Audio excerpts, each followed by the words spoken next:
What's Dude, going on? that intro always I just want to start dancing in like a Oh, robot suit every time. I can't help it.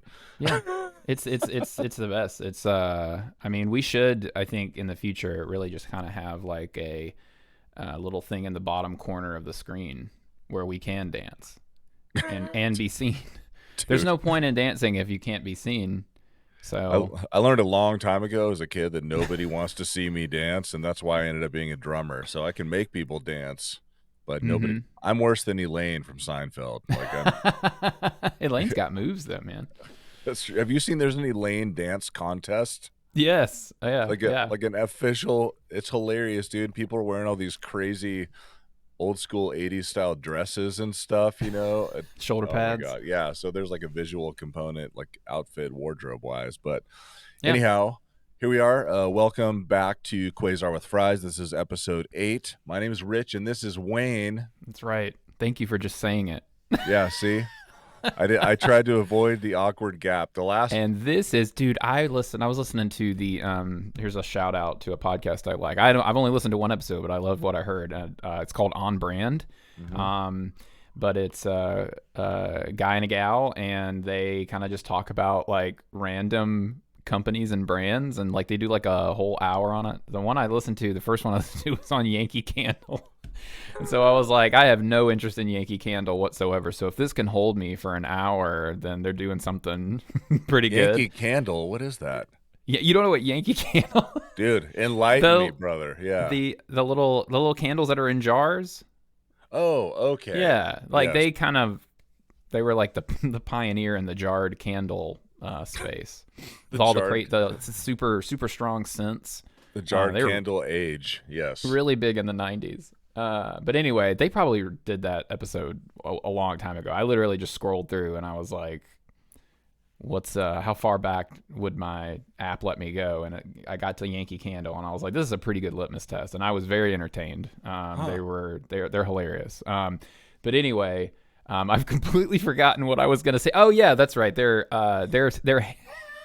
introductions at the very beginning.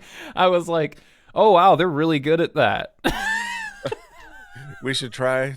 We should We take should try notes to and emulate that. They yeah, were so good. They both said their name. Like, and I think for me, what it is like there's an inherent delay in this. It's not like if you were in the same room. Maybe they're in the same room, and that's why it's so yeah. buttery and smooth. But I don't know. Honestly, it could just be that I was sucking at trying to figure out the best way to introduce us too. I mean, I was basically we were mimicking in our intros, trying to come into these episodes. We were mimicking like the awkward 13-year-old teenage boy at the school dance for the first time. Where he's unintentionally, standing in yeah. the corner, just going.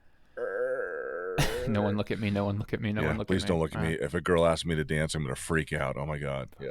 I'm gonna freak out. Freak out. Okay, so today, here we are. Might be a little bit of a shorter episode, but it doesn't matter because just We've got two giving the really good topics to talk about. yeah, and giving the general public even 5 seconds of our amazing voices and content is enough sometimes, We do have to keep that in consideration. It's Yeah. kind of like It's overwhelming. it's like I mean, it's like my dog. She's small. She's like a husky pit bull mix. I mean, she's just a puppy right now, but she's power dense, man. Like she's yeah. roughhousing with her brother, who's a like full grown like Weimaraner Doberman mix. So he's Oh, massive, but like she can take him out because she's so power dense. She's small, yeah. but like she gets all that momentum, and that's what today's episode is what I'm trying to say. It's this is it's a power dense it's a episode. power density DEFCON 6. That's where we're at right now. Okay, well Yeah, that's good. well I mean, said. if people understood the amount of like the garbage bags of fan mail you and I get at our houses because of this show, Hmm. I had to hire an entire Yeah, team just to sift through it every week. It's ridiculous. yeah. No, I haven't So, gotten that much. You're doing something. We've talked about this. You're doing something right, and I've got to figure it out. yeah, I'm still working on it. I think the key is that I don't have a mustache. That Well, might be it. see, that makes my lack of fan mail in comparison even more troublesome because I'm doing everything I can over here, Rich, to match what you're bringing to the table.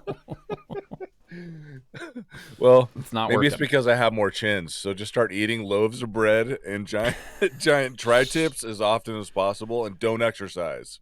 Oh, don't exercise. Yeah, avoid healthy decisions across the board, and then you can look exactly like me every time. It's Okay. perfect. Okay.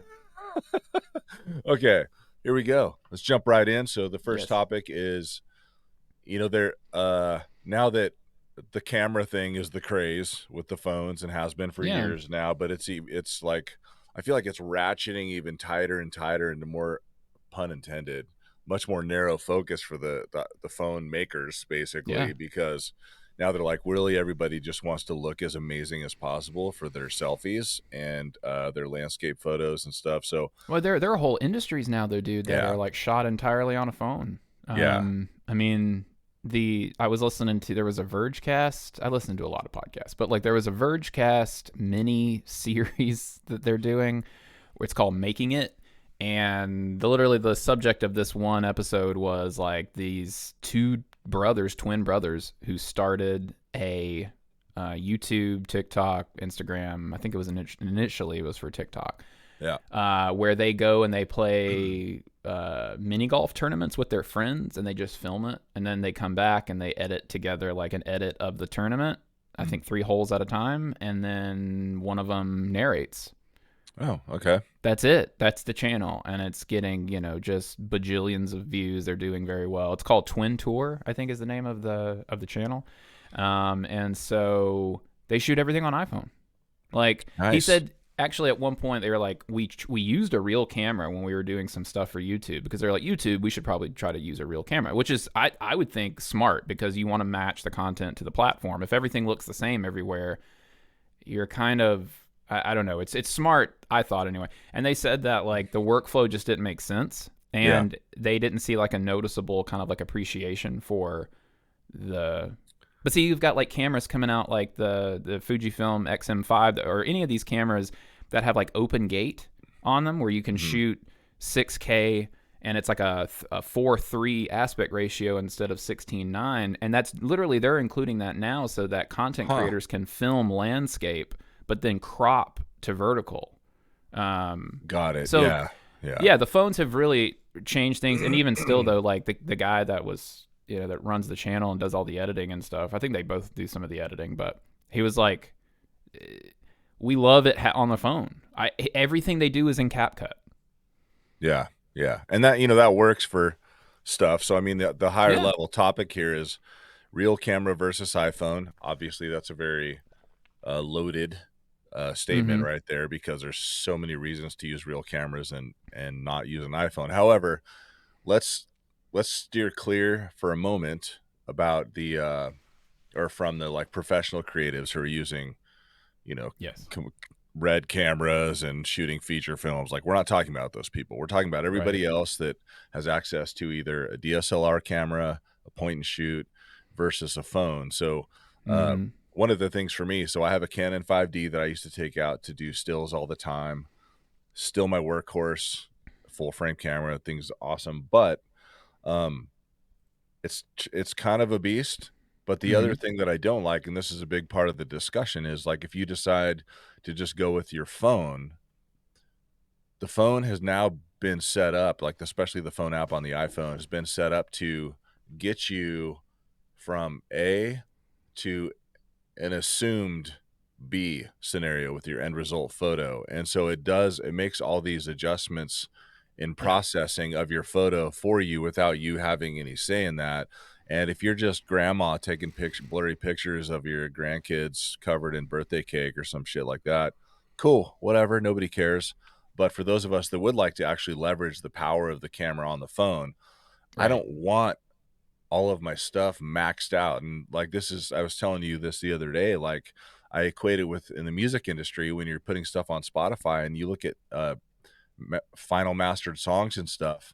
The trend now is to just make everything as loud and just slam to the ceiling as possible. So there's no dynamic range in the audio anymore, because everybody's just trying to go full bore, and you're taking all the feeling and the nuance out of the music. It's the Yeah. same thing with the phones. The iPhone just goes, oh, you're probably going to want the ISO to look like this and your shadows to look like that, and so everything is almost made to try to mimic HDR without even being HDR. It's just trying to slam everything to the ceiling so it Yes, doesn't even look it's real. And so, everything is yeah, visible, right? Like yeah. the shadows are bad, and And you were yeah, talking about, maybe elaborate a little bit on this, but the kind of the struggle going for vibe versus achieving technical perfection, by the yeah, numbers. You were talking about the 100 years of color science behind real film, photography and yeah, film. yeah, Yeah. yeah. Film was so. And again, I started thinking a lot about this because of another podcast I was listening to. But like John Gruber, the guy who writes the excellent Daring Fireball blog, um, he had on Tyler Stallman, who is an excellent YouTuber but also excellent photographer, does commercial photography and everything. And they were on to talk about the iPhone 16 Pro, and the 16 Pro has definitely pushed a lot of this conversation into the forefront of there's, Mhm. a lot of people talking about like, ooh, is this the one? Because we've talked about this before, but like the USB-C port on the iPhone 15 Pro and 15 Pro Max, that really felt like, oh, this is the first, that's when, this is the first camera that you could like legitimately, there's no reason now why you couldn't, put this into a pro workflow. Whereas before it's kind of like, well, you kind of have to figure out how to get the stuff off, and is that now it's you can connect to a USB C, hard drive or a Thunderbolt drive or whatever, and you can get your stuff off really fast. Right.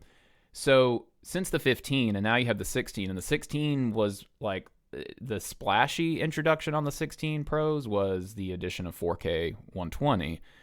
But I haven't heard nearly as much conversation around 4K 120 as I've heard around photographic styles and still photos, because Apple has basically come out. If we've talked about before, like one of my favorite cameras that I've ever owned, period, is the iPhone 7, because some of the photos that I took with that iPhone 7, they just had a look to them. The sensor on that camera was just dreamy. I mean, like it just infused photos with like a certain look. And again, Yeah. you mentioned film. We had 100 years of people trying to make film look a certain way. And one of the things they brought up on that's Stallman brought up on that podcast, was the fact that film understood the limitations of the format. And so there was no, after a while, they were like, this is as good technically as it's going to get, right? You have a strip of Yeah. film running through a camera. The shutter opens, it closes, the light hits the film, and it exposes. That's it. Yeah. That's as deep as the technical stuff goes. Now, from a development standpoint, there was obviously engineering and stuff being done where like we're going to try to get the best print possible. But that's the Right. print, right? Like that's not like necessarily the film is just, it locks in however you look. Whenever we switched over to digital, we got a lot more control of our cameras. Right, so like the light metering was better, and then like messing with the various menus and the dials and shutter. Yeah. You always had access to aperture, shutter speed, and ISO. Well, you didn't have access to ISO on a film camera. The ISO is baked into the film, right? So you had Right. some exposure compensation and stuff like that, maybe, but like you were kind of like, the film is going to look the way that this film looks. Right. And it's Right. going to expose highlights and shadows. You So bought I have you to make bought sure certain rolls for shooting at night. You Yeah. bought certain rolls for shooting during the day. That kind of thing. Yeah. And it took a lot of the mental gymnastics. And now if you think about today, like you've got like film cameras from like, or not film cameras, digital cameras from Fujifilm, right? Yeah. So not only do you have, I'm kind of in control of the highlights and the shadows and all this other stuff because I can flick one of these mini dials, and then but I also now have these film simulations, so I can just like change the look of my film on the go, and I can bracket that stuff, and I can do all this kind of crazy stuff. It was a lot simpler shooting with film. Like once they got like a lot of the work being done on the technical side was on the lenses, right, and making the cameras better. But by the time the precipice of the digital camera age kind of came along in the 90s, 2000s, right, film cameras were better than their digital counterparts for quite a while, because they had spent 100 years working on this. And then Right. the work going into the film was, like you said, the color science. It was like, this film looks amazing. I mean, like today, go shoot Kodak 400 gold. And you're going to get pictures. You're just like, holy, there's lots of folks walking around who've never shot film, or gotten a roll of film developed. And Yeah. that's understandable because it's harder to do that than ever, because those places all, for the most part, kind of closed up from the consumer perspective. But Yeah. you will get results out of, a roll of Kodak Gold film that will blow your mind. Dude, if you go to, I spend a lot of time, I'm already doing old people stuff. Like, I love going out to like antique shops, and Yeah. there's an antique mall in Monterey, California, that's like 40 minutes from my house, and it's 2 level, tons of rad stuff to look at. But they have a whole section that is old photos, and they're organized by year, Yeah. era, state, Wow. like what United States, so it might be like family in Topeka, Kansas or whatever, and standing on their farm. But like, to your point about the quality and kind of the tonal range that was Mm-hmm. so like they worked really hard to develop this and perfect it. You look at some of these very simple photos of like a family standing in front of their farm or their house, in front of a car in the 50s or whatever, Yeah. and there's like a sharpness and a character to these things that there's just, it's going to take another 50 years to try to recreate that digitally, in my opinion. And it's the same thing with audio. It's like there's all these old vintage amps that use organic components, tubes that warm Yeah. up with electricity and stuff like that. And then now there's plugins to recreate those sounds, Yeah. and they used to sound sort of like those amps.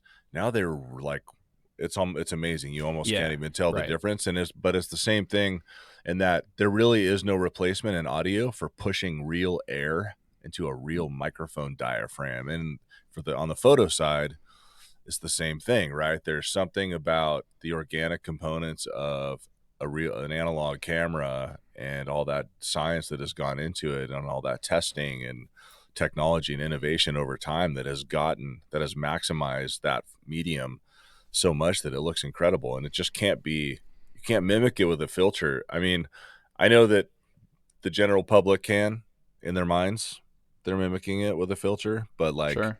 the rest of us who would really like to use these phone cameras as a real legit tool. I just think you just believe your eyes. And I think that if you showed two Yeah. people, and this was actually said during that podcast, if you were to show people the same shot, one taken by a film camera and the other taken by an iPhone, they would pick the film camera every time, because there's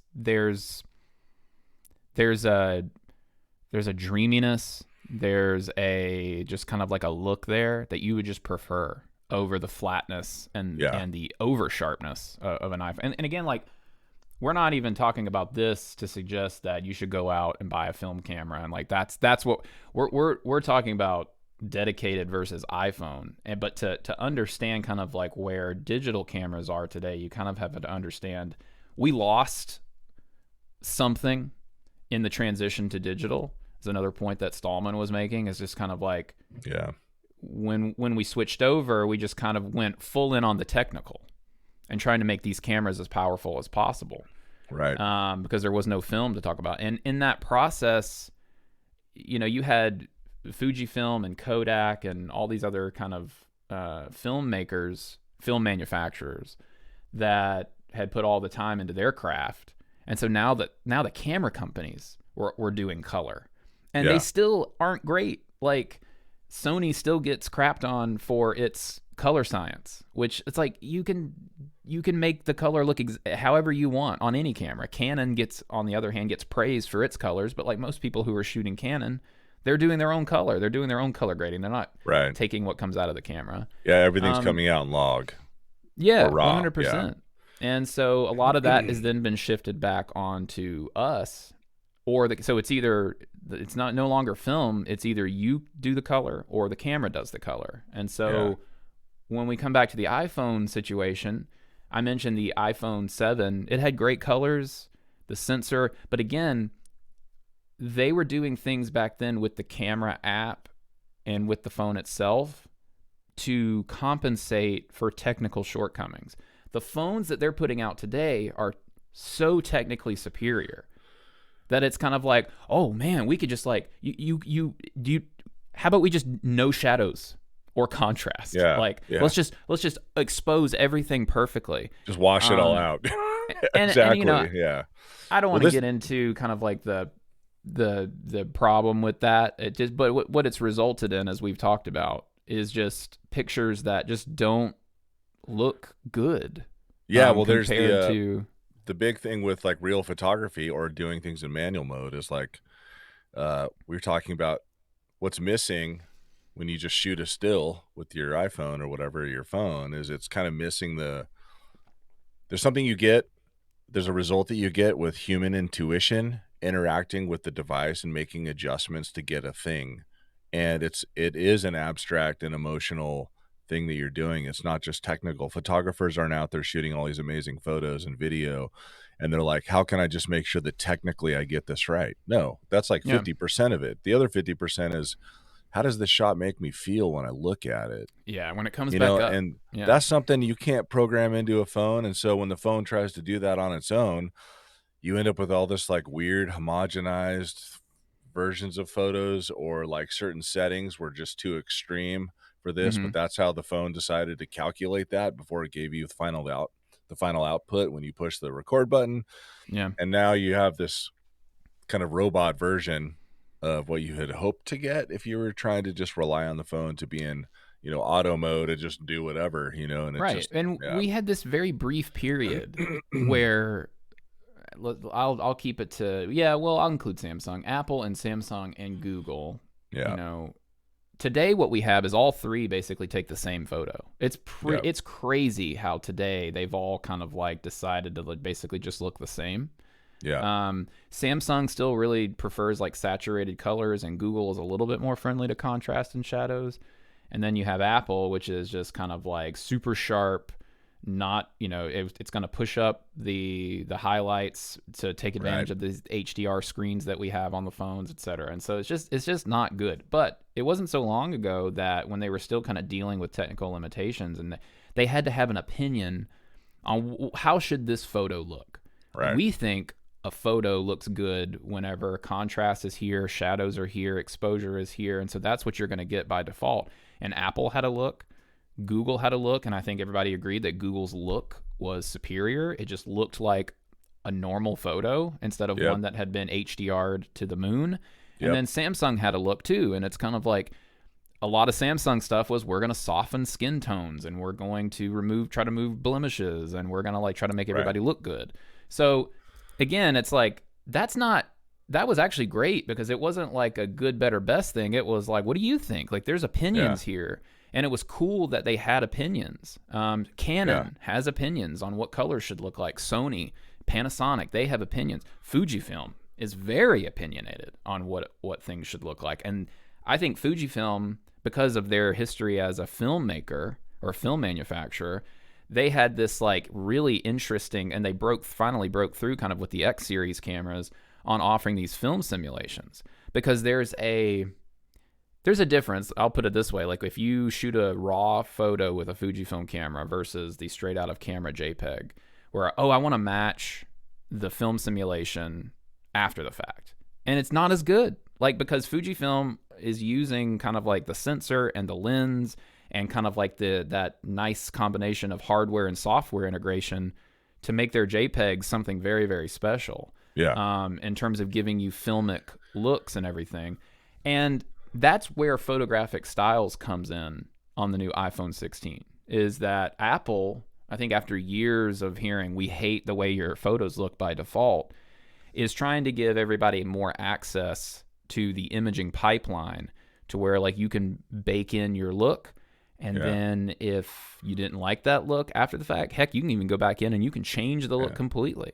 Especially if you can have profiles that are like presets that are savable on there, where you're like, take a photo, spend a half hour adjusting it exactly how you want, because you go shoot those kinds of things all the time in that scenario. Save it as a preset. Cool. Now you're good, you know? Yeah. So part of me is like really excited about what they've done with Photographic Styles on the 16 Pro. Because what you can do is you can get some pretty fantastic results with a very easy to use interface with that little joystick where you move stuff around.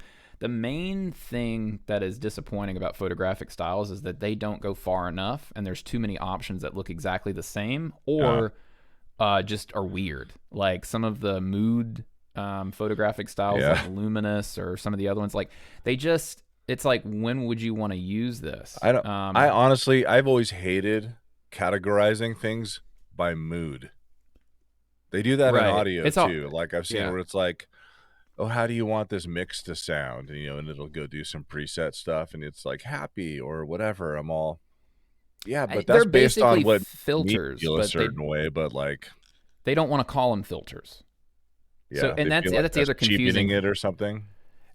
Well, because it's not technically true. A filter is just like a color. It's like a filter, right? Like if you put a filter on a light, it's just like the light's going through a blue filter. Yeah, like gels. Right? Like you throw a gel on a light. Yeah, exactly. Yeah, so that's basically what a filter has been. Like Instagram back in the day was making our photos look better than they were because of the crappy cameras on phones. And so, like, oh, well, when I put this like yellow filter over it, ooh, now it looks retro, right? And imperfect. Right. And were we happier? Have we been as happy with mobile photography as we were in the heyday of Instagram, when Instagram was all about like filters and taking cool photos? No, we have not. And we had technically inferior iPhones and cameras.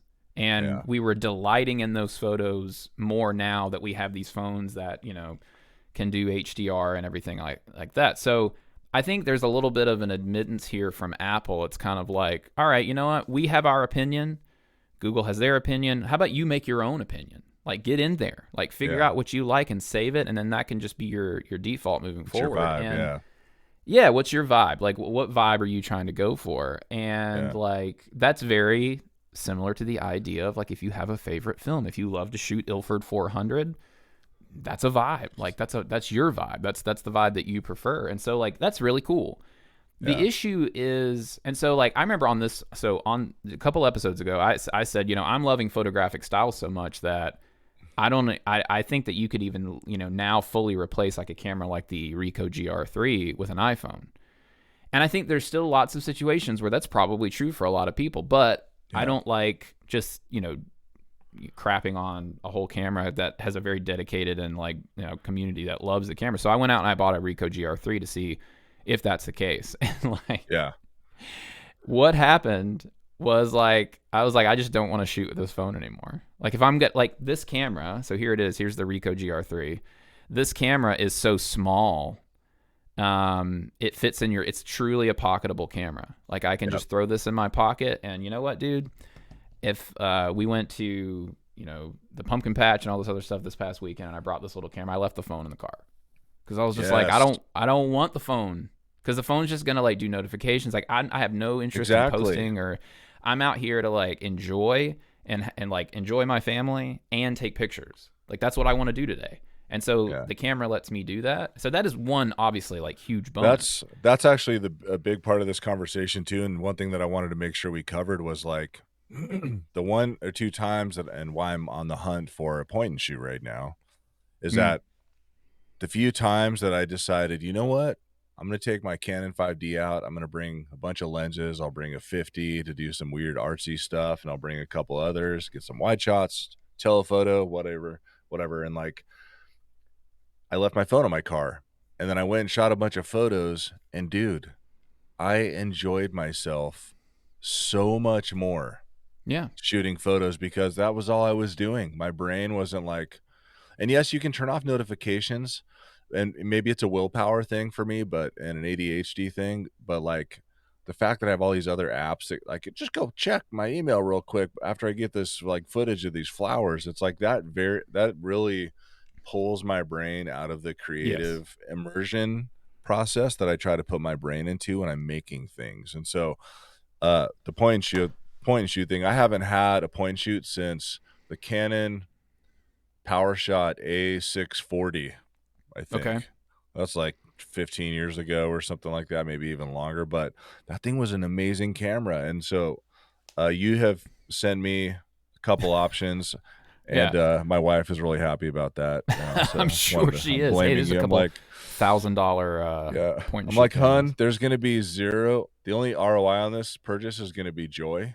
Joy. So it's $1,000 to bring me some joy. So that's what's Right. happening. But she also knows that I'm shooting stuff all the time with my phone and stuff anyway. So she knows I'm not BSing. I'm going to use it and enjoy it. But You I will, think I and feel like the you'll, point and shoot thing is the way to go if you really want to get back into shooting nice photos with a small form factor, yeah. higher Well, quality than the phone in some cases, you know. and So the youths are all about, from my understanding of just what I've seen on the internet, like point and shoot cameras are becoming a thing again, and like specifically some of the look that like on eBay, like those old PowerShot cameras are selling and going for like $200-$300 because like that's become like even like the non because the GR3, let me and make this clear, is that this is a point and shoot, so it's obviously very small, and it's about the size of an old 35 millimeter kind of compact camera, and it's got an APS-C sensor in it. So what that means is like this has got like the same size sensor as like Fujifilm's mirrorless cameras in it. This is a Sony A6000 series camera. So it's right. not a full frame, but it's got the next step down, which is APS-C. So the photos that this thing is capable of producing are, again, this is a sensor in this camera that is far bigger than the one inside of the new iPhones, which are still smaller than an inch. Okay. Right. So like there's really, you've got like an inch sensor, which is in stuff like the Sony RX100 and I think in the old Canon GX7 series cameras. And those are pretty good. I love the RX100 Mark 7. That's a great little camera to tote along. And Yeah. it's got its own advantages, but you get the good depth of field. The thing with the iPhone, right, is that the lens is the size of a thumbnail. And so, this is not a huge lens here. And I'll turn it on real quick. But that's the other thing with this, is that it starts up so fast. But like you can see, like the lens is not huge, but it's bigger than an iPhone's. And then obviously Yeah. like the sensor is it goes the length of this body. But like this thing is just so great. It's got all kinds of like little street photography things where you can either do like a set field of focus so that you don't have to autofocus. It's got all these little, nice little Yeah. things on it. But it's honestly an older camera, and the autofocus isn't great. It's not nearly as good as like what autofocus on an iPhone is. Like the iPhone Right. is in many ways technically superior to this camera. But the photos that it produces, I mean, and I was gonna share some of so I did give this a shot where I was like, I'm just gonna like use the iPhone as a dedicated camera. And I think the reason that I was like really pushing for that was twofold: Photographic Styles, and there's a new camera control button on the iPhone. So it's like you've got a dedicated shutter button now. Yeah. And so like I brought your photo up here, by the way. yeah, so like this photo here is nothing special. It's me just kind of like screwing around, but like you can kind of see the influence that Photographic Styles has on this. You're able to add a little bit of warmth, but things look good. Like this is the best, and it's not a filter because it's going through the pipeline, but like this was, a couple of minutes editing. And then the other thing that I love with the new Photographic Styles is the new stark or high contrast black and white option. It gives things a really cool look. And then let's see here. Okay, so here's some other examples from like that I shot outside. I mean, it's like you can see kind of like how you can play around with color here. Like this one's a little bit warmer, this one's a little bit cooler, and that then could this almost one's pass as like a photo from the 60s. sure, yeah. I mean, First one, yeah. it looks good. It looks good, and then you can and then see these are the types of photos like these architectural or detail type photos that's where you're seeing a real kind of like push from people on like, ooh, this might be able to replace my GR3. Right. Because one, the GR3 would not have had the reach to get this shot because it's a fixed 28 millimeter equivalent lens, whereas the iPhone has the 5X lens and you can kind of zoom in on architectural details and stuff like that. So yeah, you can get some really nice pictures. Here's another one. And this one is actually like, so this is a picture of my dog. And you can kind of see like even it looks kind of weird here because it's like blowing out all these highlights and they're actually preserved in the actual photo. But like Okay. the iPhone does this thing still where it's like it really wants to pump up these highlights because HDR. And Yes. one of the negative things with Photographic Styles is that you can't shoot it raw and then apply the photographic style. You have to use like their HEIC. It's like the pre-processed version of your photo, but before So it's still applying going the, through this HDR pipeline. And Yeah. so then you kind of have to like, then after the fact, you can try to tone it down. But here's the rub is that this is the photo that actually I was like, I'm getting the GR3 because I've been fiddling around with this photo and like Apple in many ways just refuses to drop the highlights. It Yeah. just refuses. It's crazy. And so you can get like photos that look good, but if you ever get into a situation like on this photo where you've got like a bright background and a subject that's kind of like hidden or kind of like in the shadows a little bit, your Yeah. flexibility in terms of bringing that stuff back. And again, this is stuff that most people do not care about. Here's another photo, just kind of like walking around the campus, my old college campus of like the library. Again, these are nice shots. Like I was kind of like, that's really nice. There's been several that have really just kind of like wowed me. But then, you know, I got the GR3. Right. And compared to the fiddliness of the iPhone, you know, I just started walking around in the backyard and you can just immediately tell, oh, there's a Oh big yeah. sensor on this camera. It's milky. It's just like, Yeah. and the GR3 as well, not only has like a great sensor, but the lens is so sharp. Like it's Yeah. so sharp. It just like, you can get tack focus very quickly. Like Yeah. this photo here would have, you know how much fiddling with the iPhone? Like the Oh iPhone yeah. has a dedicated camera, macro camera mode, right? And Yeah. most people hate it because it triggers without you wanting it to trigger. Yeah. And Yeah. then when That's you get my into a biggest situation, problem with that one, actually, is that and then you get into a situation where you want to use it and it doesn't work exactly like you'd like to use it. This, I literally just like popped the GR3, which also has a dedicated macro mode. I popped it into macro mode, clicked the shutter, and I was done. And like this took like 2 seconds to capture. And this is straight out of camera. yeah. This is an edit that came straight out of camera with a few tweaks to the negative film simulation. So the Ricoh is kind of like the Fujifilm in that it's got these film simulations that affect like the color and look of the photo. And so like, you know, you can go a little bit darker. Like I just kind of dropped the exposure on that photo there. But here's another instance of just kind of like, you can see how the focus kind of gradually falls off on this.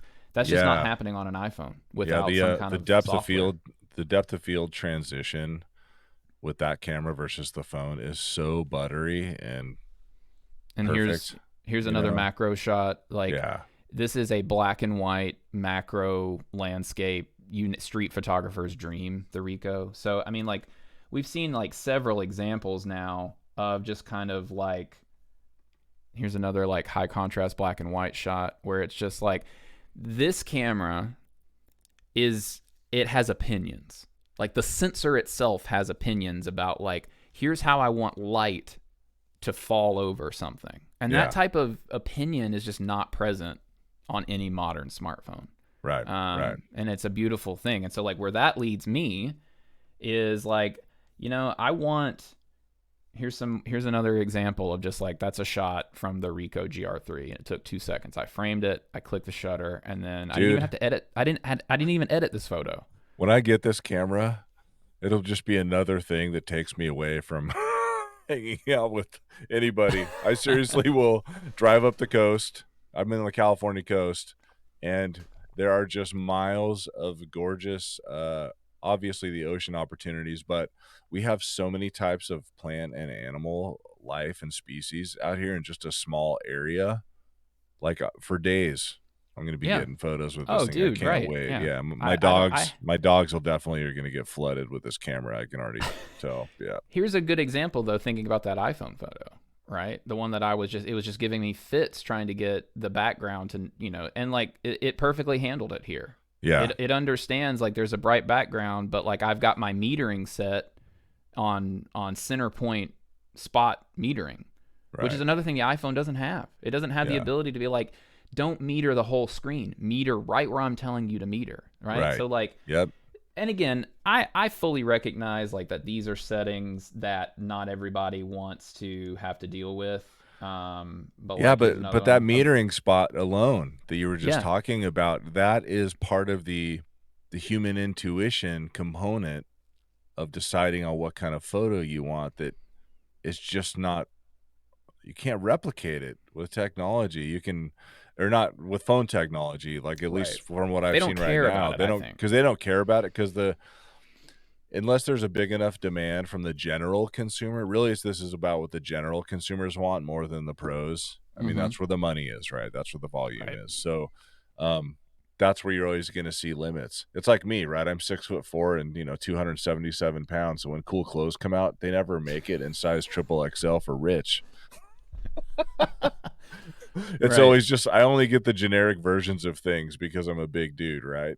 Right. It's But tough. if you wear a large and you're 5'7" and an average build or whatever, You're then very happy. you got such a variety of things to choose from. Yeah. So Yeah. anyway, I mean, like, here's another example of just kind of like spot metering and just kind of being able to like choose that. It's like, oh, there's your subject, and then here's this. The iPhone. This would have looked completely different on an iPhone. That whole background would have been super bright. yeah. And yeah, like I don't want it super bright. So like again, where this kind of like this discussion brings us really is that we kind of need more small cameras, and the phones need Yes. more competition, because like like Fujifilm recently came out with this new X-M5, Yeah. and that's got a lot of people talking. See if you can pull that up real quick, like just like an article on the X-M5. But like the new Fujifilm X-M5 is like the smallest X series camera that they will be offering right now. It's not the smallest ever. That would go to the X70, which the X70 was like a camera. If they still made the X70, that's probably what I would have gone with instead of this GR. As good as this GR is, Fujifilm usually puts more dials and stuff, and that X70 was a camera this size with an APS-C sensor, but with also just a little bit more flexibility in those awesome Fujifilm film simulations. The new X-M5 is an interchangeable lens, so it's more like it's aimed at vloggers and content creators. Yeah. So you can put the different X series lenses on it. It's got the film simulations. It's got a 26 megapixel sensor. It's got these great dials. You can cycle through the film simulations with that dial on the top, and it's $800. Yeah, the industrial design too definitely is a nice little nod to the vintage controls and look of like the film cameras too. Yeah, I mean, and the Fuji X70 was my entry into real cameras. All right. Okay. And so like that was my first APS-C sensor size cameras, and I've been on a long tangent obviously ever since, but some of the 6K shots, video, that's pretty amazing. well, see, and that's where the XM5 is like, you can see that the XM5 is competing with smartphones. So they were wrong, but I'll quote them anyway. But they were like, you shouldn't think about this as a competitor to other cameras. It's a competitor to smartphones. And I'm like, no, it's still a competitor to other cameras, because there's a whole industry popping up now around cameras that are alternatives to smartphones, because the camera makers realize, hey, we can make a really compact content creation solution that's way better than an iPhone in terms of the look and feel of the content. And so like you've got the Sony ZV-E10 Mark IIs, you've got the ZV-1s and other like little content creator. So this is Fujifilm's answer to that. And I've already gone ahead and put a pre-order in for this. I'm not planning on using the video features, but I've loved the Ricoh so much. I'm not giving up the Ricoh. The Ricoh is still more pocketable than this. Dude, cameras for you are like snare drums and guitars for me, so you don't even have to explain yourself. Yeah. Well, this is so like I'm shooting on the Sony A7 IV, and that's my big boy. And so it's kind of like there's situations where I want to take that along, and then there's situations where I don't. And so you can definitely tell this is competing with phones though, because like when you look at some of the features, background defocus mode blurs the background to focus on the camera's main subject. And that's just adjusting aperture. Like we know what that is in camera terms, but like the way that they're phrasing that is trying to cater to the general consumer, basically. And like in the pre-selfie world and the pre-vlogger and pre-whatever world, right, social media, nobody would care about background defocus so that the camera's focused on the main subject in terms of how it's worded here and how it's presented here, that feature. You have this person aiming a camera at their own face. Like that was not something that people did that often back then. I took photo journalism courses in college, and this was 2006, 2007, something like that. Yeah. And they were still teaching photography in like a very especially for journalists, there were still a lot of newsrooms that were using film even then. Maybe not a lot. Maybe I think most of them have probably moved to digital by then. But like one of the first things you learn in like photojournalism, and one of the great things about the Ricoh too, is because it's a street camera, is is the axiom to like set it at f8 and just forget it, because at f8 you've just got a lot more forgiveness in terms of how depth of field works. And so like when you look at a photograph and it's got that blurry background, that's actually not great for most newspapers. Like if you're taking a photo of like a police scene, right? You don't want focus to fall off. No, right? You want like the highest possible range so you can see everything in as much detail as possible in one shot. Yeah. So whenever things were on film, it's not until we moved to digital that people started caring about bokeh, which is the blurry background and depth of field, right? Like that's been a major shift. The art look of it, details but like now everybody wants to shoot at f2.8, and then that led lenses to go like, well, how fast can we go? Can we go to f1.2? And it's like, you can shoot at f1.2 if you want. You're not going to have much fun because nothing is in focus. There's like that's like a razor thin kind of field of focus. I know, totally. They're like, and that can look cool when you're shooting, where like there's something you want to be in focus and you don't care about anything else that is super small, like very small, that like a flower or a bee on a flower. Like that's where that kind of thing would be really rad looking. But outside of that, it's kind of an unmanageable.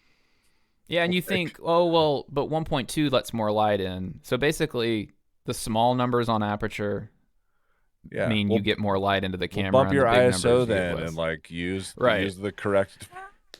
So I think a lot of people think I'm going to take this f1.2 lens into like a trade show, and there's never going to be a situation where I have to touch ISO. And it's like, that might be right, but there's also going to be instances where you're just kind of, you thought you nailed focus on that. So anyway, I mean, we're kind of going down the rabbit hole, but like the amount of kind of options that these small, what my hope is that I love the fact that Fujifilm, and specifically Fujifilm, I love that they're kind of like, hey, there's an opportunity here. Like, and I don't think that it's completely settled. You've got guys like the YouTube and TikTokers that we were talking about earlier, Twin Tour, where it's like their workflow, the camera still wouldn't make sense because they love being able to do everything on the phone. They shoot the video, they edit the video, they upload the video to Reels or YouTube Shorts or whatever. Yeah. So like for them, it's just it's the phone is kind of over. So where that puts the camera manufacturers, and this is still like this. The Ricoh actually works pretty good for getting things on and off of the card and onto the phone. Like the app is still not great, but it works. So they still have got a long way to go in figuring out like how do we get the stuff off the camera and make that super convenient. But it's like, I think also as well, like some of the whenever you're doing content on the phone and then your workflow is like, I don't care really how it looks so much. I think that's when photographic styles, I think that's when like, and bringing photographic styles to video, I think is the next step. Like Apple, that would be really cool because I'm not going to be, like I said, I'm not really going to be shooting a bunch of video with the X-M5 because in most situations, I know that the iPhone video is going to be better. Yeah. It's just not the way on for that. On stills. Well, cool. Well, I think we gave a pretty good high level overview of detailed overview of all these things, but go buy a camera and try it. That's kind of what we're both saying is go get a point and shoot and throw your phone on the garbage, but even though that might help humanity, but leave it in your car. Leave it somewhere where you don't need it anymore, and you can just go immerse yourself in the joy of shooting some great photos and putting all of your brain thought into shooting nice photos. If you've got an iPhone 13 or an iPhone 14 or 15 or a 12, and you're kind of like looking at the iPhone 16s, and you're kind of like, man, maybe I would use maybe it's gonna like improve my experience, like that dedicated camera control button and the photographic styles and take that $1,000 and put it into a camera that is not going to make you a little bit more happy, but just kind of like one of my kind of like last point on this is I have like the iPhone Photos widget that runs and just kind of like loops photos, and then we have a couple of the Google Nest Home products that are cycling through photos. Right. It's just it'll pop up an iPhone photo, and I'm like, okay, cool. But whenever there's a photo that pops up that I've taken with a real camera, it's just different. It hits you different. It makes you go, wow, like I took that. Like that's like, you know, it's like they say about Hot Cheetos. It just hits different. Yes. Real cameras. Although I can't say, my wife is a big Cheetos. Hot Cheetos fan. I can handle them a little bit, you know, if I'm starving to death or, right. you know, starving I to love death. a hot Cheeto. So, yeah. But Give me a nothing hot beats Cheeto. the OG Cheetos for me. Like I would rather just bathe in the cheesy goodness of the OG Cheeto, you know, whenever I have an opportunity. Yeah. Hot Cheetos, I guess the good thing about Hot Cheetos is because it's such a harsh experience, like you can only handle so many. Although if you're a teenager, those kids, man, they're eating those things by the pound. I don't know how they're going to deal with that later in life, but you know. I think also in rounding out the discussion is like you mentioned, it's like I pre-ordered the XM5. I'm not getting rid of my GR, and I have this A7 IV. But what I love the most is the fact that if I don't have any of those, I've still got a phone that is accessible. That I know it's going to be a little bit more work. Yeah. But if that's what I've got, and it's waterproof essentially, like you can take that. And we went to the beach this summer. I would never take this thing on the beach because like sand and dust will just destroy this thing. And it doesn't take much. Like sea breeze, you know, could, like if you get a little too close, like again, this is like when you start this thing up, you can kind of see this is all exposed. All of that's exposed. I would freak out. I would not ever bring that to any. You don't have to worry about that with an iPhone. Like I'm in the waves, I'm taking, and the video that I'm taking is incredible, and then I'm able to take raw photos that I can work with in Lightroom later. And so that's the thing. It's the right tool for the job, dude. That's right. We live in an era of choice that is so like we can gripe about Apple's choices with HDR and everything else like that, but the fact of the matter is you have so many tools available to you. Yeah. But if you're thinking camera control is going to give you the ultimate camera, and like I was thinking a couple of weeks ago, I was mistaken. The GR3 is excellent. You should definitely check it out. But rad. That's the one I'm going to be purchasing. All right, cool, man. Well, that is it for today's episode 8 of Quasar with Fries. Gave you guys a nice overview of some point and shoot options for shooting. Some of the arguments against, you know, using a phone versus a real camera. What are some of the other things to consider? And Wayne, thanks again for your insight and the fact that we could exploit the fact that you let your own bank account take a sledgehammer to it so that we could understand these cameras better. Tune back in for sure. Stay tuned. But like next month, I'll have my thoughts on the XM5, and like I'm super stoked to get that camera, because again, it'll just be like it's like an in-betweener. Like I want to carry that on a strap, but I don't want to bring a full camera bag like I'd need with the A7 IV. So, I mean, it's straight, dude. You sold me. You sold me. All right, guys. So thanks again for joining us. Feel free to comment, like, share, subscribe, all that stuff. We appreciate you, and we will catch you next time. Thanks for watching, guys. Peace.